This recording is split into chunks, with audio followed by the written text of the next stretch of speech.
Andres Desaya.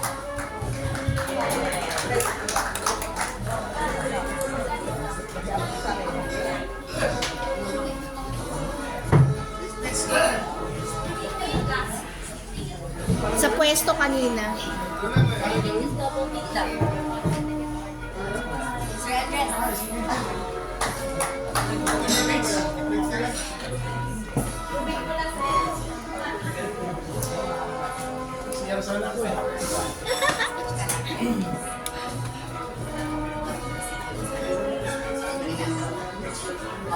Good evening. First of all, thank you very much for this event given to us by the above Almighty. Likewise, to our very own Chairman, Dr. Carlo Magno Batalya. Palakpak mo, wala kami certificate yan. Palakpak mo. And also our visitors, our Mr. Speaker, Sir Gani. Ding Sigani. Pasok. Ano pangalan mo, sir? Ay, bago na, of course, si... Ikaw pala na-exam sa akin, sir. Ikaw pala nagbigay ng exam sa akin. Ang hirap na binigay mo.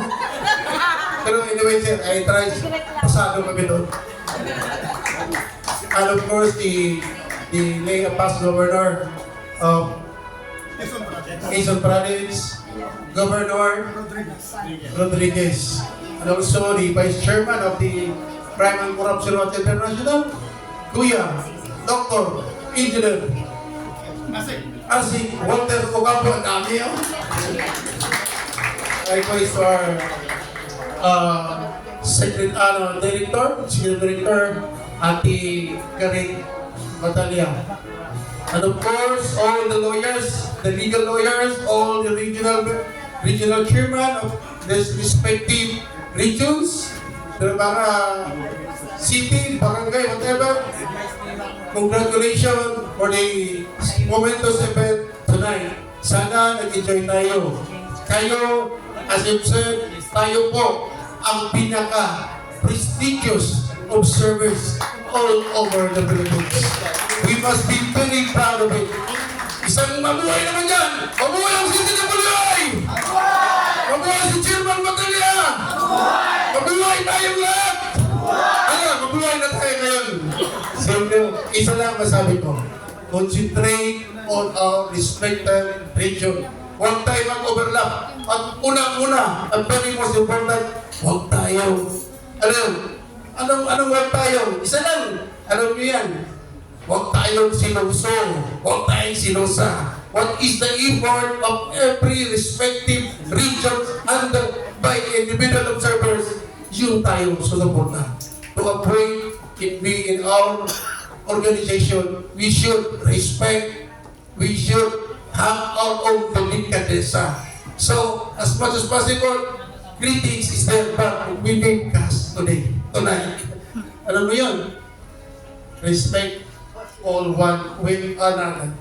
Kasi yung rule natin, being an observer, tinatingala tayo sa buong Pilipinas as much as long as it is a government agency. Body language is very important. When you are an observer, make and convince yourself that you are very qualified and very, very qualified tayo. Kilala, snappy tayo. Pakita natin na kaya natin, we are CCWI. Hindi tayo basta-basta. Imagine, tayo ang nagbantay ng pera ng kabanang bayan ng buong Pilipinas. That is almost 6 trillion. So, pabantayan natin yan. And that is our job. And that is our dedication. And that is our righteous dedication of being a member of CCWI. Again, nakipasalamat natin. Nabuo tayo. Noon kami, to be honest with you, nung nag-start kami ni Chairman Batalya, mahirap na magsalita. Ngayon, gumanda ang takbo ng CCWI because of patience sa ating chairman, si Dr. Carlo Magno Batalya. Okay, so, Isang happy birthday naman. Kanta mo na tayo happy birthday. Kasi wala ako kahapon eh. Happy birthday tayo. Sige. Happy birthday to you. Happy birthday to you. Kaya kayo. Happy birthday. Happy birthday. Happy birthday to you. Again. Happy birthday to you. Happy birthday to you. How old are you? Happy birthday. Happy birthday. Happy birthday, pa. Thank you and have a very fruitful. Oh, cheers, cheers, cheers, cheers. For the success of our Nagimli Assembly, I will propose a toast. Likewise to our celebrant chairman, Dr. Carlo Bagatania. Cheers! Maraming salamat. Sabi nga ni Ate Gareth, tumaas yung oras mo kaya. Thank you very much. Again, maraming salamat sa ating lahat. Thank you so much.